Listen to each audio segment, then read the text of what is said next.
हाँ, वो next question ये है, जब आपके पेरेंट्स आपके पास थे, एट प्रेजेंट वो नहीं हैं, तो तब से अब तक क्या फ़र्क आया है आप दोनों के रिश्ते में? जब मेरे मम्मी पापा थे तब तो ना अनीता को उतनी टेंशन थी, क्योंकि जो बड़े की रिस्पॉन्सिबिलिटी होती है वो हम ना इसको पता था ना मुझे पता था, है ना। उससे तो अनजान ही थे, फ्री थे एक तरह से मेंटली समझ लो। लेकिन उनके जाने के बाद अनीता पर भी काफ़ी रिस्पॉन्सिबिलिटी आ गई, काफ़ी क्या सारी आ गई, क्योंकि अब तो बड़ी यही रह गई थी। मैं तो बड़ी तो मैं भी हूँ, लेकिन बीमार हूँ ना, तो उसका फ़र्क होता है। जैसे माँ और बच्चे वाली केयरिंग, मतलब माँ और बच्चे की तरह वो वाली केयरिंग आ गई आपको? हाँ हाँ, फिर धीरे धीरे रिस्पॉन्सिबिलिटी आई, तो पहले तो रिलेशन भी हमारा वैसा नहीं था, बॉन्डिंग भी वैसी नहीं थी जो अब है। हाँ हाँ, मतलब रिश्ता कैसे बना आप दोनों का? पहले हाँ ऐसा हाँ नहीं था? हाँ, पहले उतना नहीं था, लेकिन धीरे धीरे जैसे इस अनीता की भी एज कम थी और ऐसी सिचुएशन देखी भी नहीं थी, अकेले ही रह गए एक तरह से समझ लो। फिर तो धीरे धीरे एक दूसरे को समझने लगे, क्योंकि साथ में ही रहना था। फिर तो पहले तो मेरे माँ पापा साथ में रहते थे, अनीता जैसे काम किया जो काम करना होता फिर अलग रूम में चली जाती थी, जैसे मेरे पापा के पास थोड़ी ना बैठेगी। भाई भाभी का जो नॉर्मल रूटीन होता है पहले ऐसा था। हाँ। और फिर बाद में ये बॉन्डिंग कैसे जनरेट हुई?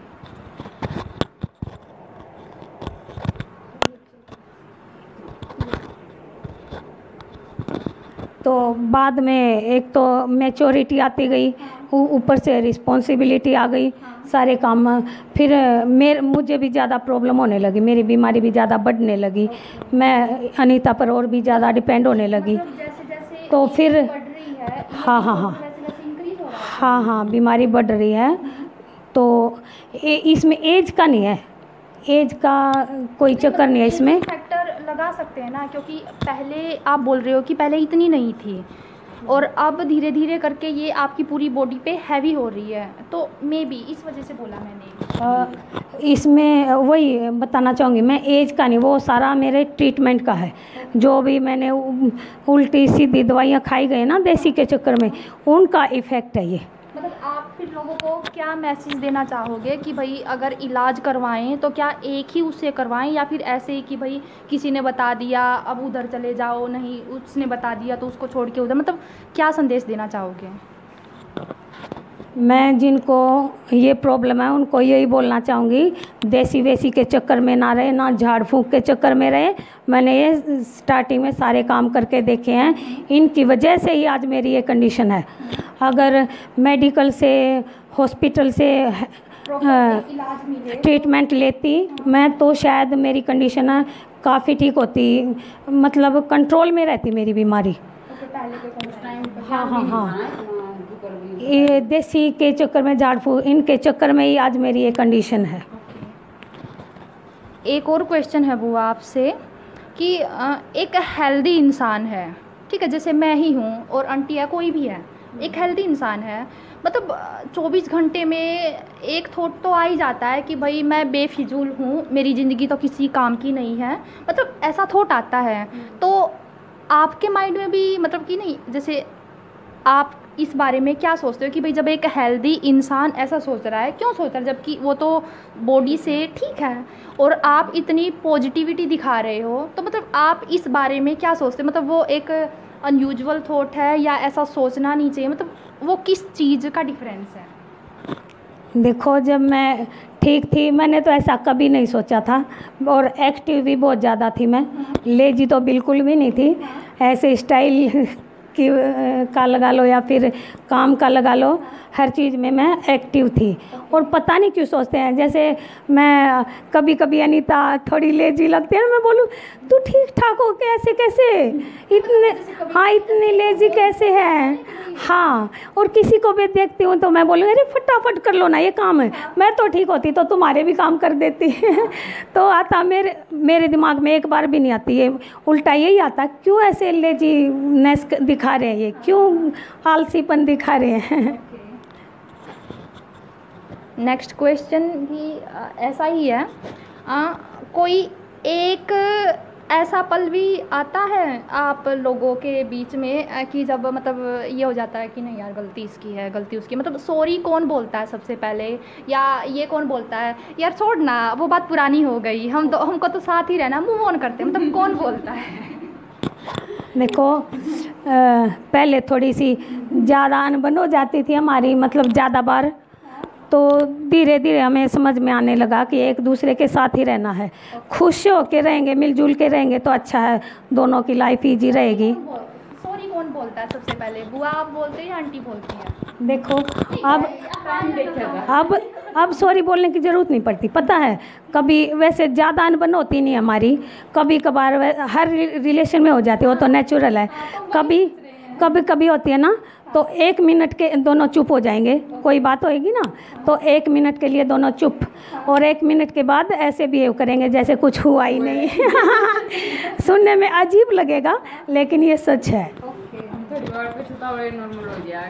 ओके आंटी आपसे ये क्वेश्चन है कि आप दोनों के मतलब कि परवरिश अलग अलग थी, तो थॉट प्रोसेस भी अलग अलग होगी, तो एक दूसरे के साथ थॉट को मैच करने में मतलब कितनी दिक्कतों का सामना करना पड़ा आप लोगों को? थोड़ा मान जो कर पहला था हमने दिक्कत आ रही थी, या पर पापा के जाए पीछे वो कहा ना टाइम सब कुछ सिखा दे है। हाँ। और तो जब जिम्मेवारी पड़े है ना तो थोड़ी ही ऑटोमेटिकली सोच चेंज हो जाए है। हाँ। तो फिर हमारी सोच थोड़ी थोड़ी मिलने लगी, थोड़ा टाइम दिया हमने, पर ये हमारी सोच ठीक मिल रही है। वो टाइम किस वजह से दिया ना, मतलब कि कैसे? जब ये मम्मी पापा जाने के बाद मन्नू महसूस होया खाई भी अकेली है, जब तक इसके दौरे रहा करती इसकी माँ तो इसका भी टाइम बढ़िया रहा करता, बोल बता लिया करते थे। हाँ। पर फिर ये अकेली रहने लगी तो मन्नू लग गया खां मैंने इस तरह टाइम देना चाहिए, तो फिर मैं इस तरह टाइम देने लगी, और फिर जब हमारी बढ़िया वो हो गई थी सोच।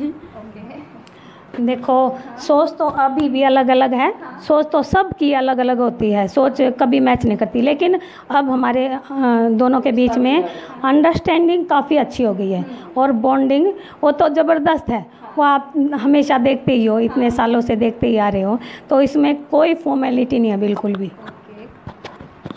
सबसे ज़्यादा मूड स्विंग किसके होते हैं? मतलब ये होता ना कि एक पल में 16, एक पल में अंगारा, मतलब कुछ इस टाइप से कि मूड स्विंग वो आपने अनीता के एक्सप्रेशन देख समझ ही गए होंगे इसके एक्सप्रेशन से।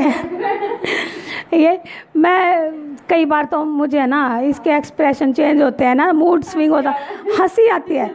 मैं सच बताऊँ ना, मैं इसको बच्चे के जैसे ट्रीट करती हूँ। हाँ जैसे फिजिकली तो ये मुझे बच्चे के जैसे करती है, लेकिन मेंटली हाँ मैं इसको बच्चे के जैसे करती हूँ। कोई कुछ हो जाता ना थोड़ा बहुत मूड खराब, अरे नहीं था, इसको बच्चे के जैसे समझाना पड़ता है, लेकिन अच्छी बात यह है कि ये भी मान जाती है। जब कभी इमरजेंसी की ऐसी सिचुएशन आ जाए कि भाई आपको बाहर जाना पड़े, तो बाद में बुआ की केयरिंग कौन करता है? इसकी बड़ी भाभी है, वह कर लिया करे, फिर कई बार इसकी मौसी के लड़के की जो लड़की है वह भी कर ले है। ये तनु है जून से टाइम हो वही टाइम देते हैं इसने। वैसे तो अनीता मुझे अकेले छोड़ के कभी जाती नहीं है, अगर कभी इमरजेंसी है आ भी गई है तो पहले तो ये कम से कम ही जाएगी छोड़ के। तो हाँ लास्ट ईयर इनकी मम्मी की डेथ हुई तो ज़्यादा दिन के लिए नहीं गई थी, 4-5 दिन के लिए ही गई थी। तो मेरी मौसी के लड़के हैं ना, तो उनकी लड़कियां सो जाती थी मेरे पास, और दिन में मेरा भतीजा ये यश है जो वो बहुत ज़्यादा समझदार है इस मामले में। वैसे तो अभी बच्चा ही है, हाँ उसकी एज अभी 16 ही हुई है, लेकिन वो भी मुझे बहुत हेल्प करता है इसके जाने के बाद। उसे पता है ना अब मम्मी नहीं है तो थोड़ा ज़्यादा ध्यान रखना पड़ेगा बुआ का। मेरे पास तो बहुत ध्यान रखा करो सारी चीज़ों का। हाँ एक और क्वेश्चन है कि जब आप लोग एक दूसरे से मिले पहले और अब साथ रहते हो, तो मतलब एक दूसरे से क्या अच्छी बात सीखने को मिली है और मतलब कि एक दूसरे की क्या ऐसी बुरी हैबिट है जो ये होता है कि भाई तू ये छोड़ दे और मैं भी ये, मतलब कॉम्प्रोमाइज़ टाइप, तो वो कौन करता है? फिर बुआ बताओगी। देखो वैसे तो है ना बुरी हैबिट तो है ही नहीं है, अनीता में भी नहीं है, मेरे अंदर भी नहीं है। क्वेश्चन ये हुआ कि मतलब कि एक दूसरे दूसरे को जब आप मिले तो एक तो सीखने को क्या मिला, और एक ये नहीं कि मतलब ये बैड हैबिट छोड़ देना चाहिए। जब पहली बार मिले थे ऐसा कुछ सोचा नहीं था, खुशी थी ओ मेरी भाभी आएगी, एक और मेंबर आएगा, मुझे तो सच में बहुत खुशी थी, और इसको भी खुशी ही होगी। हाँ, दोनों का सेम ही होगा। फिर पूरी फैमिली थी बाकी, तो उस टाइम तो ऐसा कुछ था ही नहीं, इतना सोचना ही नहीं पड़ा था उस टाइम। तो फिर धीरे धीरे तब तक सीखने को क्या क्या मिला और आपने? इनकी आंटी ने बुआ की लाइफ से क्या सीखा है कि भाई मेरे को ये सब सीखना चाहिए? एक मिनट आंटी। और बुआ ने आंटी की लाइफ से क्या सीखा है कि अगर ऐसी होती तो मैं ये सीखती, और अगर आप ऐसे होते तो आप क्या क्या सीखते हैं? मैं बताना चाहूँगी पहले। अनीता की एक खासियत है, बहुत अच्छी बात है, इसको जो भी काम करना वो ये है ना, जो काम मेरे भाई नहीं करते वो काम भी यही करती है। हाँ, मेरे भाई की इस मामले में रिस्पॉन्सिबिलिटी ये निभा रही है उसके नाम की, तो ये बहुत अच्छी क्वालिटी है इसकी। हमारे कोई भी काम नहीं रुकते, ये एकदम फराटेदार है इस मामले में। ओके, और आपको क्या सीखने को मिला? मना ये सीखना मिला कि किसी भी वक्त हो, हर एक मतलब टाइम में अपना थोड़ा पॉजिटिव सोच रखनी चाहिए, और हौसले तर थोड़ा मजबूती वो करना चाहिए। टाइम अपना सब कुछ ठीक कर दे है। अगर कुछ एक बार भाई सा भी टाइम आ जा है, अगर थोड़ा क्या कहना चाहूँ मैं, शायद आप नहीं समझ पाओगे। नहीं, आप बताओ। हाँ, मतलब इसने ना हर एक टाइम में हिम्मत रखी है, जो सा टाइम भी आया है मतलब थोड़ा कभी भी ये टाइम नहीं आया कि भाई जैसे वो जो हिम्मत है वो ब्रेक हो। हिम्मत और हौसले थे जिनकी प्रेरणा मिली मुझे।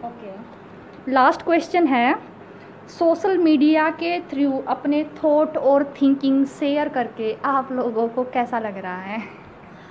मुझे तो बहुत ज़्यादा खुशी हो रही है।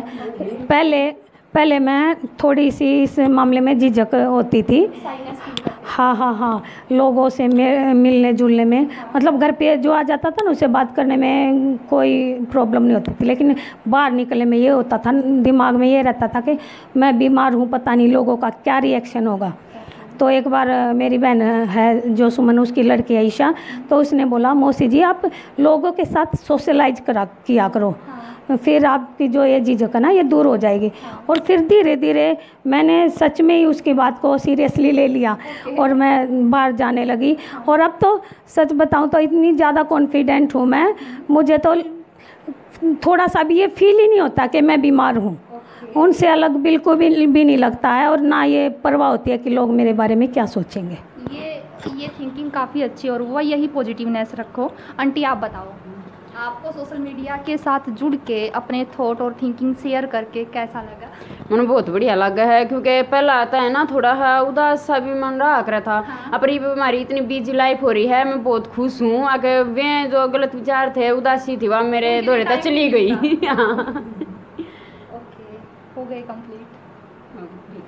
लास्ट मैसेज आप लोग अपने जो आपको नेगेटिव कमेंट करते हैं उनको, मतलब कि क्या प्यारा सा संदेश क्या देना चाहोगे? दोनों बताना है। देखो फ्रेंड्स, हम जो भी कर रहे हैं वो किसी का बारे में ना तो कुछ गलत दिखा रहे हैं ना कुछ गलत बोल रहे हैं, बस हम अपनी लाइफ का ही दिखा रहे हैं। जो भी दिखा रहे हैं तो आपको हमें मोटिवेट करना चाहिए, सपोर्ट करना चाहिए, ना कि ब्रेक डाउन करना चाहिए। हाँ, ना कि डिमोटिवेट करना चाहिए। और अगर आपको मान लो कोई चीज़ पसंद नहीं है, किसी की भी, हमारी नहीं किसी और की भी वीडियो पसंद नहीं है, तो आप देखो मत, कम से कम गलत कमेंट मत किया करो प्लीज़। ये तो बता सकते हैं कि भाई देखो यहाँ से ये चीज़ अच्छी नहीं लगी, आप सुधारो, मतलब कुछ इनोवेटिव आइडिया तो दे सकते हैं ना। अरे फिर जब हम दूसरे की वीडियो फ़ोन पे देखे हैं तो उनने चीज़ हम सही बतावे हैं कि हाँ बढ़िया है, तो वह सोच हमने जो हमारे करीबी हैं उन ते भी रखनी चाहिए। तो जो दूसरे ते वह चीज़ ठीक है तो हमारे ते गलत क्यों क्रोस के है। हो गया। तो फ्रेंड्स, ये सोनिया बुरा ने जो कमेंट में करके पूछा था हमारी बॉन्डिंग के बारे में और हमारे रिलेशन के बारे में, आज हमने आपको सब कुछ बता दिया है। तो बताना आपको ये इंटरव्यू कैसा लगा, और हमारे चैनल को सब्सक्राइब करना, लाइक करना, और हाँ, और कमेंट करके ज़रूर बताना कैसी लगी आपको ये वीडियो, और नेक्स्ट क्या चाहिए। और सोनिया तू भी बोल दे हमारी तरफ से। हाँ, आप सभी को हाथ जोड़ के विनती है कि भाई इनको काफ़ी मोटिवेट करो और वीडियो अच्छी लगे शेयर करो, और अगर कहीं पे कोई मिस्टेक हुई है तो कमेंट करके आप बता सकते हो कि हाँ भाई आप लोगों ने वहाँ पे गलती की है, वहाँ पे ये नहीं बोलना चाहिए। हाँ, सजेशन दे सकते हो आप। बस ये। ओके, थैंक यू दोस्तों।